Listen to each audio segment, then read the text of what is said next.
सिन्धुभ्यैव च पतितानां पावनेभ्यो वैष्णवेभ्यो नमो नमः। नारायणं नमस्कृत्य नरं चैव नरोत्तमं देवीं सरस्वतीं व्यासं ततो जयमुदीरयेत्। नष्टप्रायेषु भद्रेषु नित्यं भागवतसेवया भगवती उत्तमश्लोके भक्तिर्भवति नैष्ठिके। मदेकबन्धुमत्सङ्गीन् मद्गुरो मन्महाधन मन्निस्तारकमद्भाग्यमदानन्दनमस्तु ते। साधु साधुतादायिन् अतीनीचतारक हानमुञ्च कदाचिन्मां प्रेम्णारित्कण्ठया स्फुरा। ॐ नमो भगवते वासुदेवाय।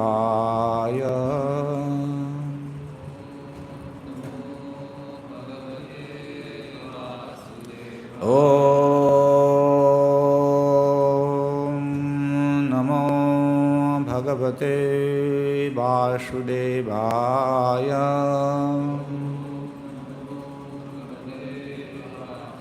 ॐ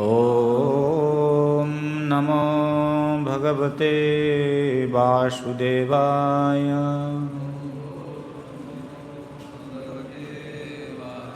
So continuing reading from Srimad Bhagavatam, Canto 1, Chapter 18, Maharaj Parikshit cursed by Brahmana boy.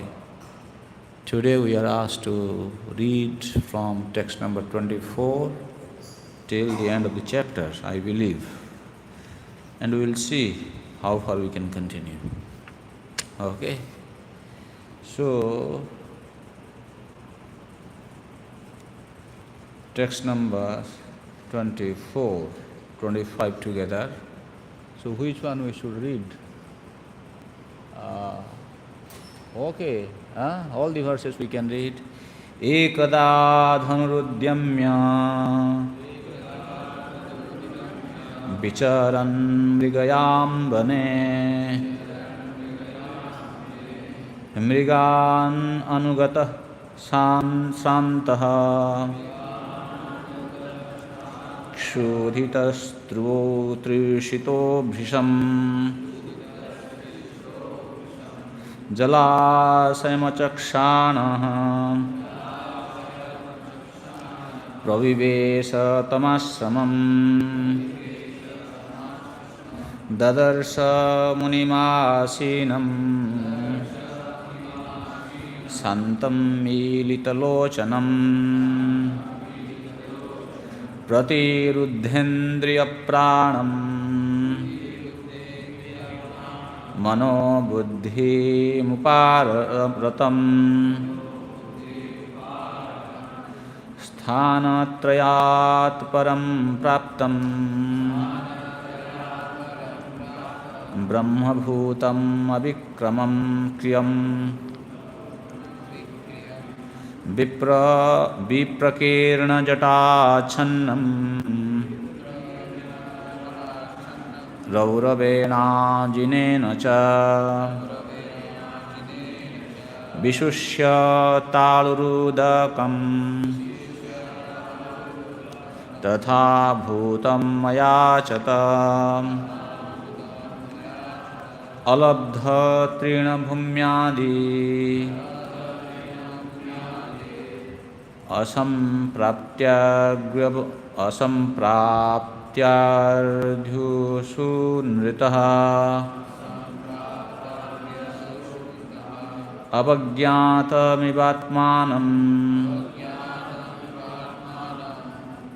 manyamana chukopaha.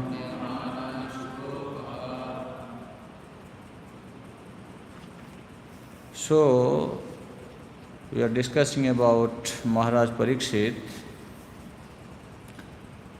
So, once upon a time, Maharaj Parikshit, ekada dhanuruddhamya vicharan mrigayam bane.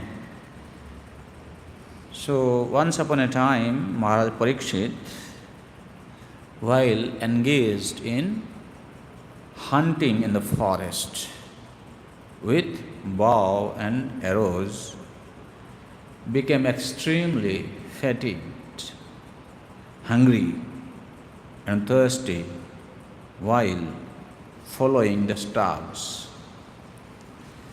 While searching for a reservoir of water, he entered the hermitage of the well-known Samik Rishi and saw the sage sitting silently with closed eyes.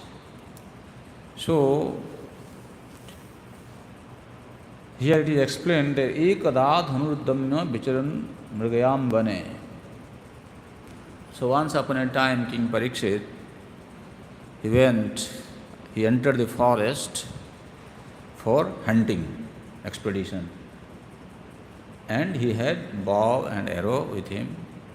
So this is a common practice with the king.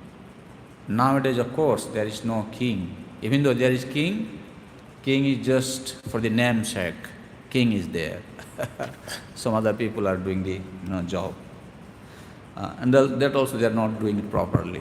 Anyway, so king's duty is to give protection to the citizens. And how he can give protection? So king should be very courageous, mighty person. He should be a great warrior. Not that king will send his ministers to go and fight in the upfront, and he will be sitting in the AC room, and soldiers are dying in the battlefield. That is what is happening nowadays, right? So-called kings of different countries, they are sending their soldiers to the battlefield who are being killed. Not only the soldiers are being killed, many innocent citizens are also being killed. And so-called king, they are enjoying their life. But actually, king is not supposed to be hiding inside the walls of the palace. Rather, king's duty is to go and show his actual valor in the battlefield. He should be fighting up front, like we have seen Bhishma Maharaj, Bhishma, Pitamaha Bhishma, when he was acting as the commander-in-chief for Kaurava Sena, Kaurava army. Bhishmadev was not hiding in the Hastinapur. Let them go and fight. Bhishmadev is a great warrior. He came with his bow and arrow and he stood in front. He is Maharathi. He alone holds the capacity to fight with 10,000 soldiers. 10,000 soldiers. He could alone just fight them. And his followers, they'll be just, Joy ho, great, all glories, all glories. They will be chanting from behind and they will just following him. And he alone will just push the opposite party. Not only he was expert in the art of military science, fighting, but he was also a great, knowledgeable personality in the Vedic texts. So that is the king. So how can a king fight the battle with such a courage if he has not practiced fighting before? So therefore, king used to go to the forest for hunting. Huh? So, alone, king has to fight with the lion. Huh? Understand? He enters the forest and he has to fight the lion. Lion will challenge him, he will challenge lion. Huh? Why? Either you die or you kill the lion. That's how you should exercise your power and you remain in the fighting spirit, so that when there is attack in the country, you will be not hiding in the palace. Huh? You will be going up front and taking the battle.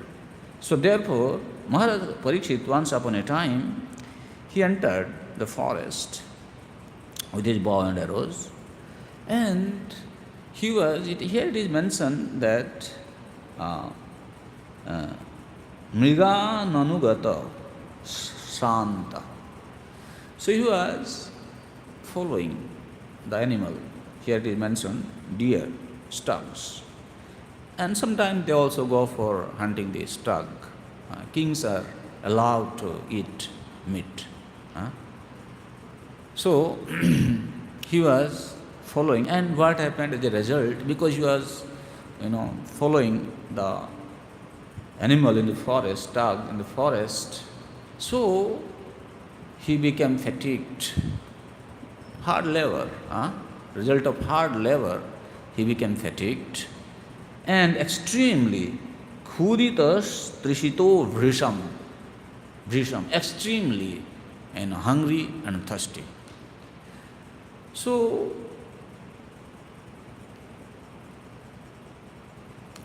he was extremely hungry and thirsty, and it is explained. Vrisham means he could not tolerate it.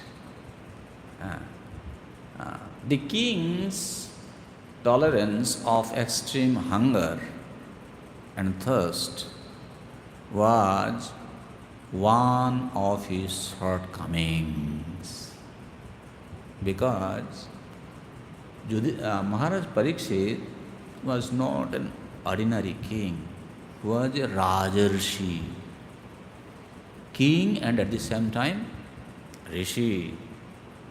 Means, as I said, like Bhishmadev, he was perfectly knowledgeable with the military science and also codes of the religious principles. That's how we know when he was lying on the bed of arrows, he spoke of the religious principles to Maharaj Yudhishthir, right? So similarly, the kings, actually the leaders we can say in the society, they must be well trained in the subject matter of Srimad Bhagavatam, so that they themselves will remain pious and they will help others to follow the religious path. So here it is explained that the king, who was a Rajarshi, who failed to tolerate his extreme hunger and thirst, that's a shortcoming. Means a devotee who is practicing Krishna consciousness, if he is extremely panicking or he is extremely tormented by the hunger and thirst, that is not a good sign. That led to other faults. You will see the faults are being discussed in the next few verses. That means a saint, a devotee who is following Krishna conscious principles, if he has not learned to tolerate his hunger and thirst, anger, that will lead eventually to commit some unpalatable work which may cause extreme danger to him. This is what is happening in the life of Maharaj Parikshit. What happened? Because Khurida Trushito Bhrisham, extremely he was fatigued. Therefore, Jalasayam Achakshanaha. In the forest sometimes there are water reservoirs. Because this was a shortcoming and he was not able to find any water reservoir. Therefore, while searching for water, pravivesa tam ashramam. Ashramam pravivesa. He entered the hermitage, the ashram of Samik Rishi. Pravivesa. Without asking for any permission. Huh? Have you ever tried like that? You go to somebody's house without seeking their permission, without attracting their attention, you just outright just enter into the house? Huh? Can you do that? No, that is not Vedic etiquette. You cannot enter somebody's house without their permission. Prabhu, he was so hungry, thirsty, he had lost control, that he has to take permission from the rishis before entering the ashram. He was a king, okay, he entered. And you see what happened? Tam ashram. And when he entered the ashram, dadarsa munimasinam santam militalojanam. Samik Rishi, he was very silent, very peaceful, means he was fully controlled. And militalojanam means he was in meditation. Here it is explained in the subsequent verse, he was actually in deep meditation, nididhyasanam, deep contemplation of the Supreme Personality of Godhead. So, when king entered, pratiruddhendriya prana mana buddhi rupar ratam. This is the condition of the Samik Rishi. What is happening? He is sitting straight and his eyes were closed, means he was in the meditation. And how it is? It is described, pratiruddhendriya prana mana buddhi uparatam. He had controlled his organs, sense organs, breath, mind, intelligence, and situated in trance, means his senses were not going outward. This is the point. Uparatam, manabuddhi uparatam. Mind is the king of all the senses. When mind is controlled, automatically all the senses will remain like serpent with broken fangs. This is the stage of meditation, samadhi. And what is? Sthanatraya param praptam. Sthanatraya. Wakefulness, dream and consciousness. Jagrat, Swapna and Sushupti. These are the three stages. What is your stage now? Jagrat, Swapna or Sushupti?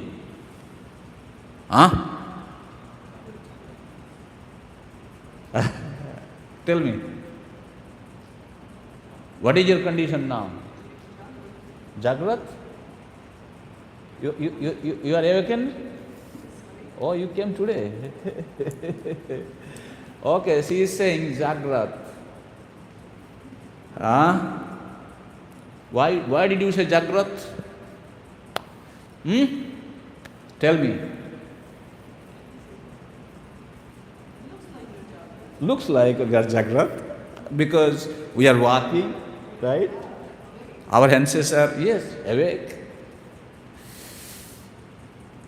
Actually, you are in the dream world.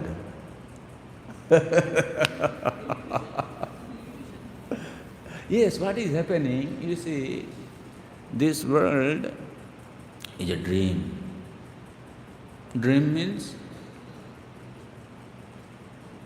Dream means maybe almost all of us we have the dream experience, right? You see in the dream, you are in the middle of a forest. A lion is chasing you from behind, and you are trying to run away from the lion. Oh, wow, very, very near. Wow, he's going to kill me. And you start screaming. Right? Then your friend is saying, hey, what happened? Hey, why are you screaming? Huh? You woke up. Are you in the forest? No. Is there a lion? No. Everything is gone. So this is the situation, the condition of this world. Every day running behind so many things. This is, I need that, I need, this is how I will be happy. Huh? I don't have to explain. So many things can be said. You understand. These are all dream. You are running after something which does not exist actually. From the materialistic point of view, yes, there are some satisfaction, happiness, temporary. Temporary. Like in the dream, that experience was for a moment, temporary. Right? So, when you come to the stage of awakefulness, you don't consider this dream state is the actual life. So at that time, like this morning sadhu was singing, Jedina grihe bhajana dekhi, grihe te golaka bhai. When I see all my family members are engaged at home in chanting Krishna's name, reading Bhagavatam, honoring Krishna Prasadam, glorifying Krishna's qualities, grihete dekhi, grihete bhajan bhai, then that griha, that house will become like Goloka Vrindavan. Grihete Goloko bhai, house will be transformed into Golok. So that is the stage of awakefulness. So you know whether you are awake or you are in the dream world. I don't have to tell you. Okay? And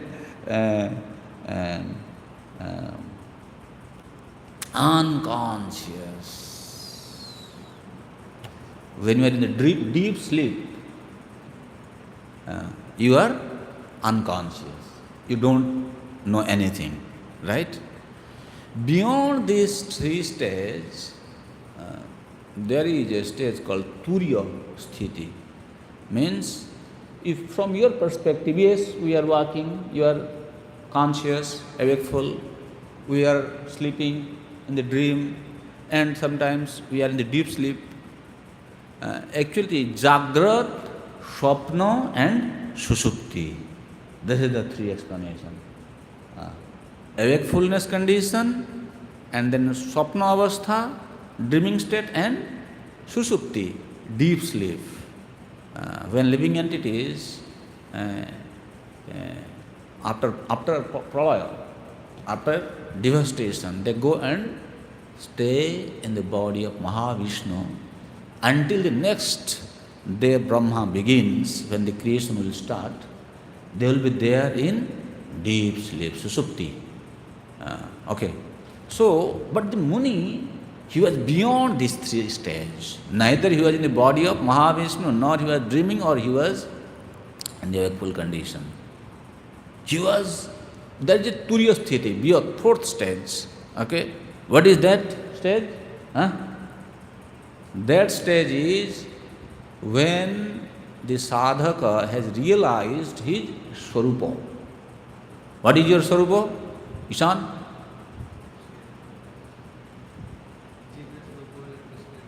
What is your Swarup? Tell me your Swarup, yes. servant. Good. He knows the philosophy. He's quoted the verse from Chaitanya Charitamrita. Jiver Swarupa Krishna Nitya Das. Who are you? I am Krishna's servant. That is your Swarupa. Initially, everybody should understand this. Very simple. Then your real Swarupa in the spiritual world will be revealed to you as you practice your bhakti sadhana. So, by understanding one's Swarupa, when one is engaged in the service of the Supreme Lord, that is called Turiya Avastha. That is the fourth stage. Okay, so he was fully conscious in that way, his Swarupa, and Brahma Bhutam Abhikriyam. Brahma Bhutam Abhikriyam. So in that Brahma Bhuta stage, he was totally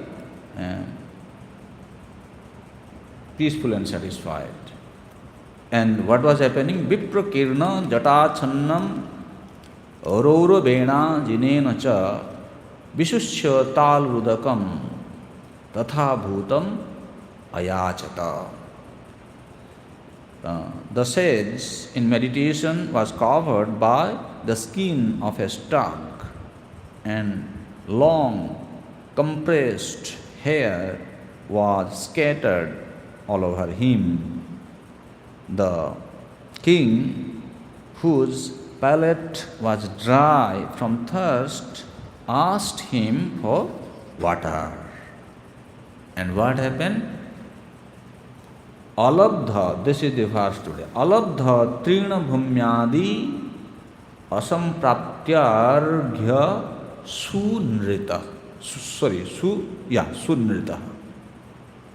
Alabdha. King came to the kutir of the sadhu, and what he is thinking? Well, he is a Brahmana, I am a king. According to the status of the society, he is higher than me, but still I am king. When I came to his kutir, at least he should respect me. How he should respect? Not that he will give padya, to wash his feet. No, at least start with arghya. When you do deity worship, padyam, arghyam, achamaniyam, madhuparka, punarachamaniyam. So, when somebody, respected personality visits your home, especially your Guru Maharaj, what you should do? You should wash his feet. Then you should give him some sweet drink. Not that go to the supply store and buy some chemical drinks. What is this? No chemical drink. Prepare at home, homemade drinks. What is that? Some sweet item put like maybe gur or sugar candy, mishri, and then stir it with water, squeeze some lemon, sometimes with pudina, prepare some mint drinks, fresh, sweet drinks. That is called madhuparka. Then again offer him water for achamaniyam. So this is the way to receive the guest. So here, to receive the guest, here it is said that alabdha trina bhumyadi. How a person poor may be, still he has a place to stay, right, at home. If he is so poor, he does not have a sitting mat to give to his guest, at least he should ask him to sit on the floor. First of all, offer a mat, sitting mat. If not, then at least on the floor, when they are sitting on the floor, offer them glass of water, which does not cost anything, right? If nothing is available, you are in a condition where nothing is available, at least share some sweet words, sunrita. Understand? So So king was thinking, at least he should have exchanged some sweet words with me. Huh? What is this? I am king, I came here. He didn't, bother about me. Abhagyatam mibatmanam. He is thinking, now I am being insulted, I am being neglected. The king considered himself being neglected. Why did you think yourself being neglected? This is an apad dharma situation. What is apad dharma? You know apad dharma? Apad dharma means emergency situation. When somebody is in emergency situation, then there are certain rules to follow. What is? If there is genuine emergency, or you can say exception,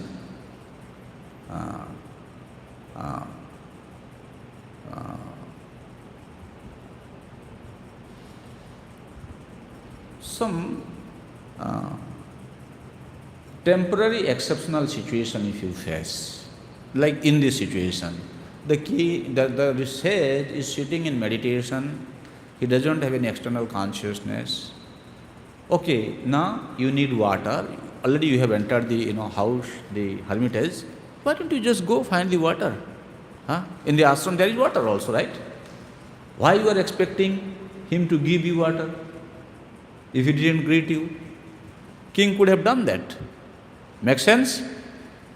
So this is a kind of very extreme situation.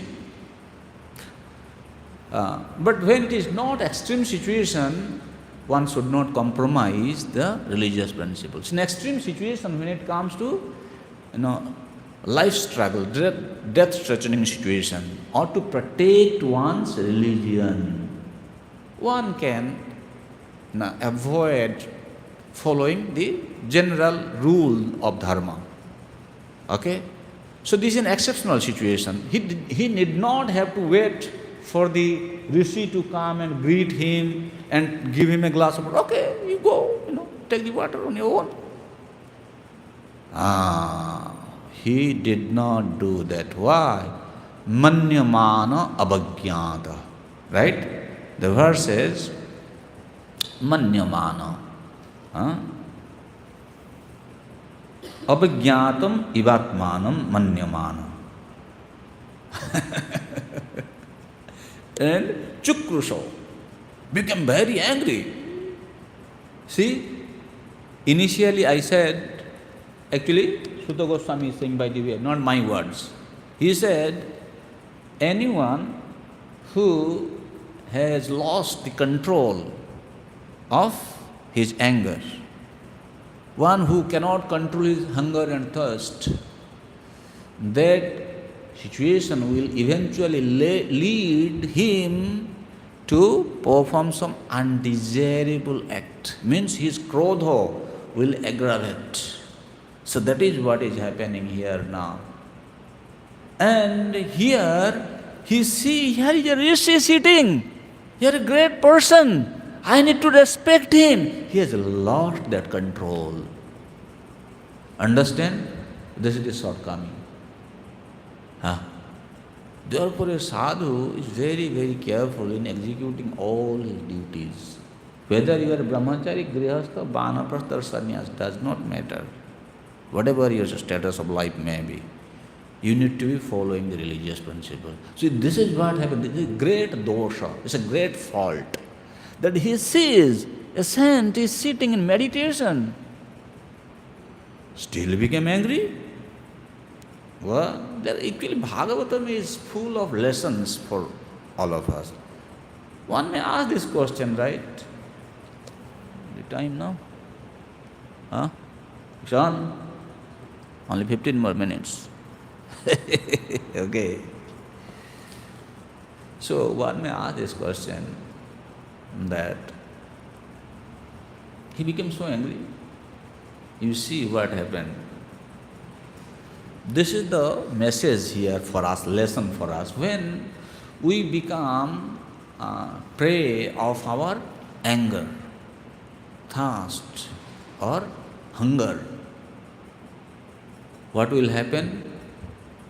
The example have been given when somebody is suffering from Sannipata disease. You know Sannipata disease? Any Ayurvedic doctor here? Okay, Sannipata disease is when there is a disorderness of your physique due to the imbalance of the three items, mucus, bile and air in the body. Extreme disorderness.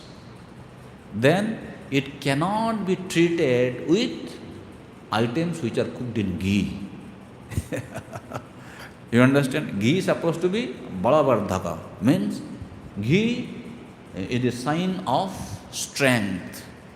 When you eat food that is cooked in ghee, you will maintain a good health.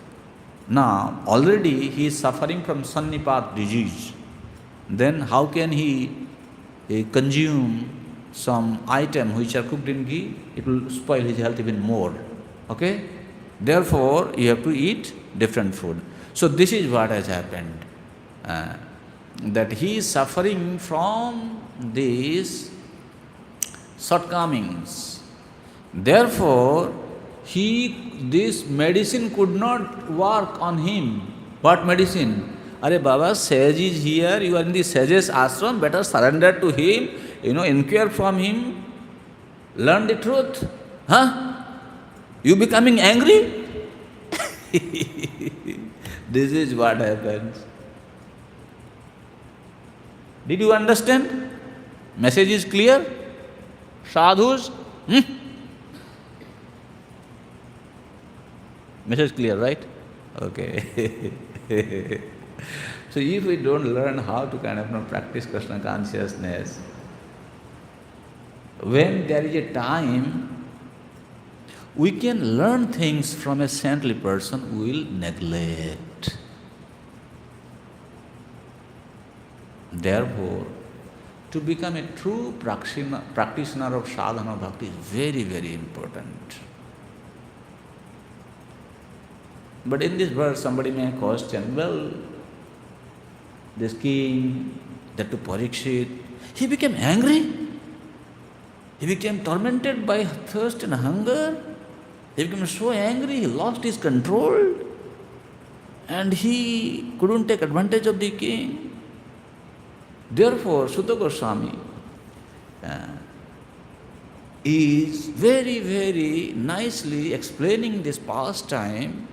He's saying, Stukopaha. This ha word has a very significant meaning here. Not to find fault with Maharaj Parikshit that, he became angry.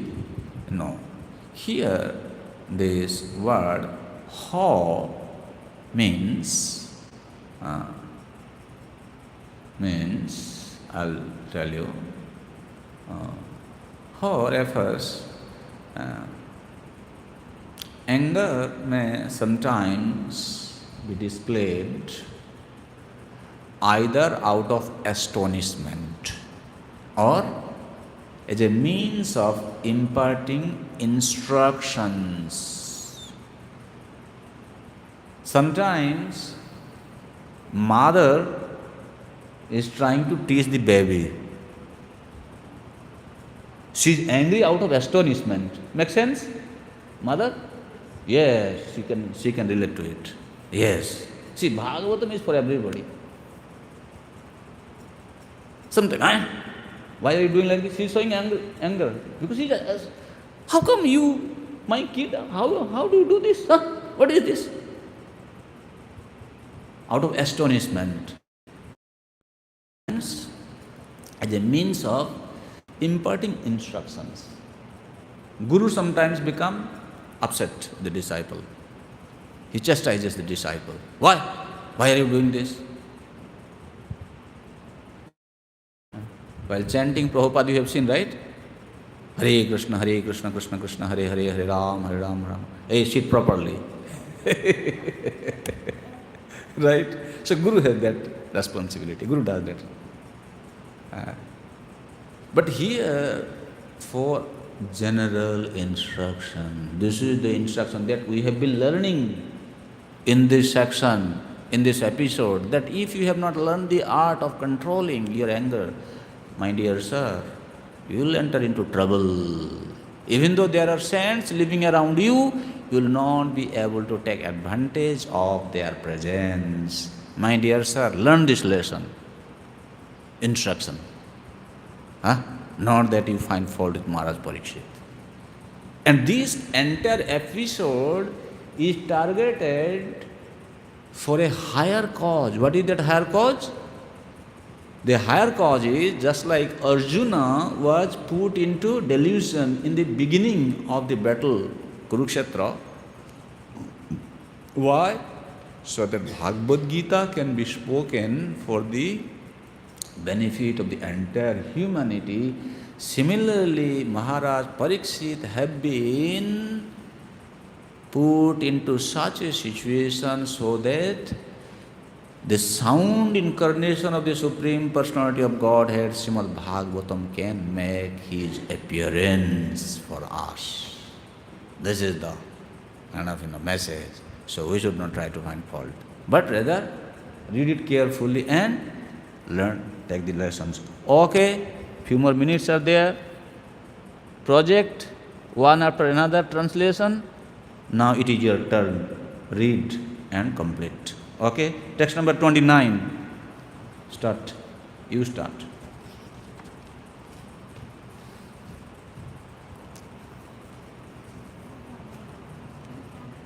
Huh? Hey, give her mic, yeah? Thank you. O Brahmanas, the circumstances having distressed him with extreme hunger and thirst, the king directed toward the sage his anger and envy, which he had never before directed toward a Brahmana. Hey, where are you reading? Text number 29. 29. Okay. 30. Well leaving, the king, being so insulted, picked up a lifeless snake with his bow and angrily placed it on the shoulder of the sage. Then he returns to his palace. Upon returning, he began to contemplate and argue within himself whether the sage had actually been in meditation, with senses concentrated and eyes closed, or whether he had just been feigning tricks just to avoid receiving a lower Kshatriya. The sage had a son who was very powerful. Being a Brahmana's son, while he was playing with inexperienced voice, he heard of his father's distress, which was occasioned by the king. Then and there the boy spoke as follows.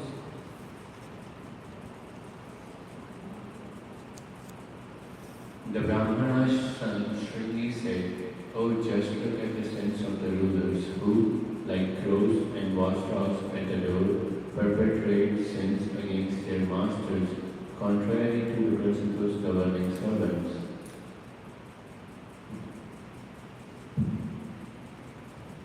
The descendants of the kingly orders are definitely designated as watchdogs, as they must keep themselves at the door. On what grounds can dogs enter the house and claim to dine with the master on the same plate? See how the dog should be treated? Watchdog should be staying at where? Bedroom? Door.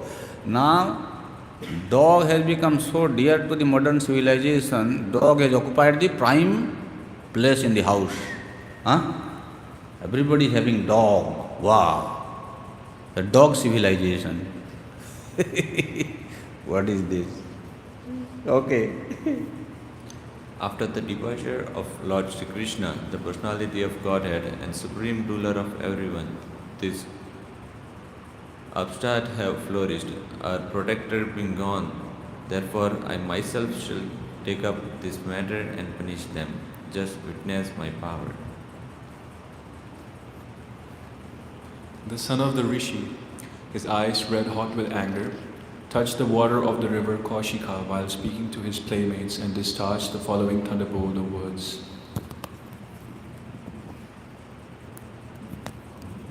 The Brahmana's son cursed the king thus: "On the seventh day from today, a snake bird will bite the most wretched one of that dynasty, Maharaj Parikshit, because of his having broken the laws of etiquette by insulting my father."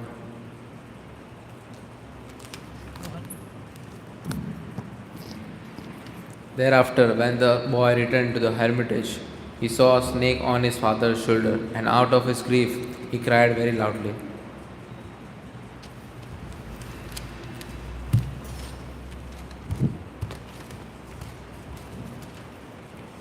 O Brahmanas, the rishi, who was born in the family of Angira Muni, hearing his son crying, gradually opened his eyes and saw the dead snake around his neck.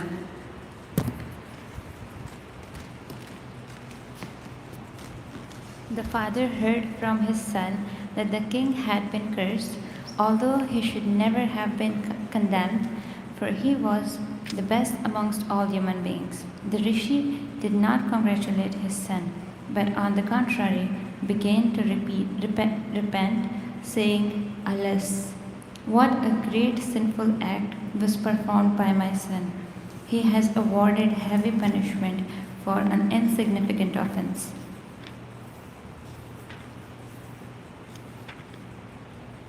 Next.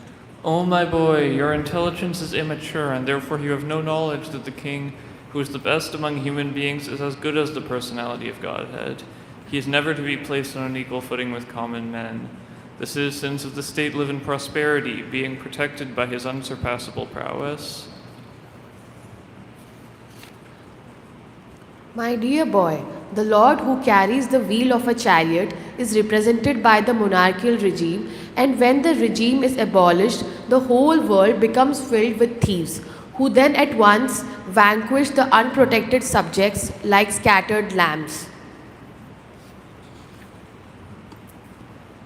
Due to the termination of the monarchical regimes and the plundering of the people's wealth by rogues and thieves, there will be great social disruptions. People will be killed and injured, and animals and women will be stolen. And for all these sins, we shall be responsible. At that time, the people in general will fall systematically from the path of progressive civilization in respect to the qualitative engagements of the caste and the orders of society and the Vedic injunctions. Thus, they will be more attracted to economic development for sense gratification, and as a result, there will be an unwanted population on the level of dogs and monkeys. The Emperor Parikshit is a pious king. He is highly celebrated and is a first-class devotee of the personality of Godhead. He is a saint amongst royalty, and he has performed many horse sacrifices. When such a king is tired and fatigued, being stricken with hunger and thirst, he does not at all deserve to be cursed. Then the rishi prayed to the all-pervading personality of Godhead to pardon his immature boy, who had no intelligence and who committed the great sin of cursing a person who was completely free from all sins, who was subordinate and who deserved to be protected. The devotees of the Lord are so forbearing that even though they are defamed, cheated, cursed, disturbed, neglected, or even killed, they are never inclined to avenge themselves. The sage thus regretted the sin committed by his own son. He did not take the insult paid by the king very seriously. Generally, the transcendentalists, even though engaged by the others in the dualities of the material world, are not distressed, nor do they take pleasure in worldly things, for they are transcendentally engaged. Yes, so those who are the devotee of the Lord, they are not disturbed by the provocating situations. So, yes, we have completed the section what we are supposed to cover today, and time is also up. If you have any question or comment, we can look into it. Or yes, share a question.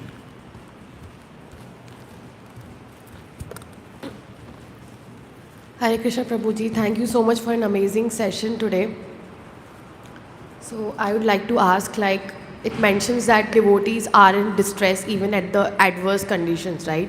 So how do we remain calm? Like, even though we know that this is happening for a reason, how do we remain calm? Because sometimes remain calm is like not taking the proper actions. So how should we balance it out so that we're taking the proper actions and also not letting us impact it, so that we are able to do our sadhana properly? There is a saying, prevention is better than Cure. Not that after you are diseased, you search out for medicine. So this is the principle you should follow. That means everybody has to make a plan of their day, of their week, of their month, of their years, of their whole life. I mean to say, if you know you are traveling somewhere, and this time you have to take some food, some prasadam. You will be traveling in the train, in the flight, or you will be walking somewhere, you will be in the office. You know this time. So accordingly you should make your arrangement. Okay? Then, this is the time I need to go to sleep, bed. Why? So that I can wake up for Mangalarti. So to continue with my sadhana practice. If you are haphazard, you don't know how to plan your life, your day, what will happen? You will meet with some unfortunate situations, then you will be succumbed to anger and so many other things. And you will be suffering. So therefore, this is a very, practical tool that plan your life, plan your day. Begin your day with planning. And you arrange everything accordingly. Then automatically you will be in a position to avoid some unforeseen situations that you have to, first of all, commit some mistake, then you have to rectify it. No. And alongside this, you have to be a good sadhaka. Even if you have planned your day very properly, you kind of cooked your meal, you are carrying with you, you are sitting, everything. But sometimes some strangers may come, they may, try to disturb you. If you have done your sadhana properly, you will not lose your temper when you are in the midst of some strangers. So that will give you stability, gurutva, heaviness will come when you are a good sadhaka. So, first thing is you have to become a good sadhaka.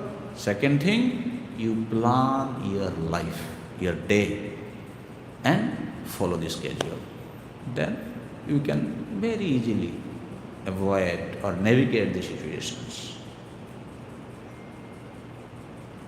So Prabhuji, what if it doesn't go according to a plan and we don't know what to do next? That is why I said you have to be a good sadhaka.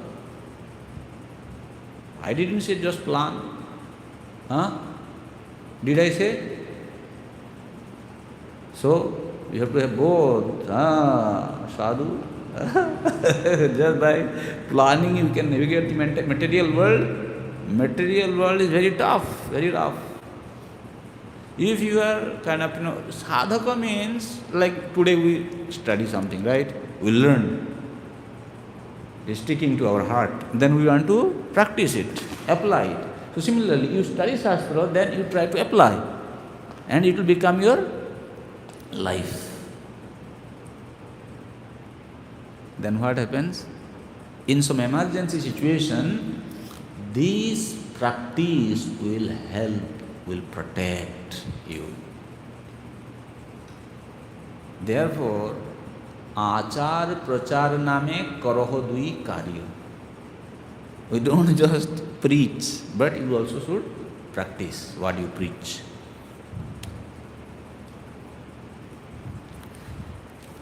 Okay, क्या है तुम्हारा प्रश्न, बोलो. Hare Krishna, thank you so much for today's class. My question is from the point you mentioned about Abad Dharma, that sometimes during temporary exception situations, you can avoid doing dharma. But in today's time also, if Maharaj Parikshit would have done the same thing, he would have committed Vaishnava aparadh. So how can we avoid Vaishnava?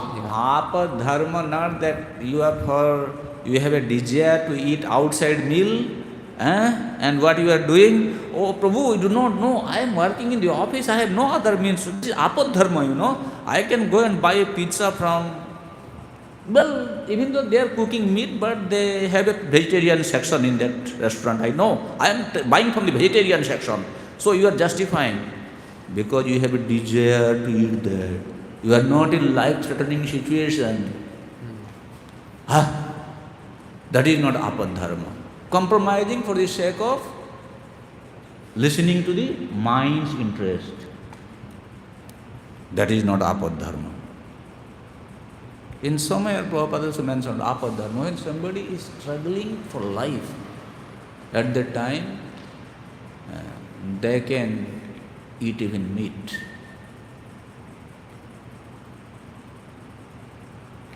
For the sake of survival and spreading Krishna consciousness. Not that just for survival, then you spread Krishna consciousness. Practice dharma. No, therefore, two things we have to protect dharma and protect life. In the situation when life is threatened, dharma is threatened, then we have to take it seriously. That is an apad situation. Then common religious principle may not be applicable in that situation. You have to have your Guru Maharaj, you ask your Guru Maharaj, this is the situation, what should I do? He will tell you, yes, this is how we deal with the situation. Otherwise, you just listen to your mind and you keep on adjusting, then when comes, Prabhu, you do not know, this is apad dharma. Give a stamp. This is apad dharma. आपद धर्म stamp नहीं चलेगा बाबू. समझा? हरे कृष्ण. ठीक है. Thank you.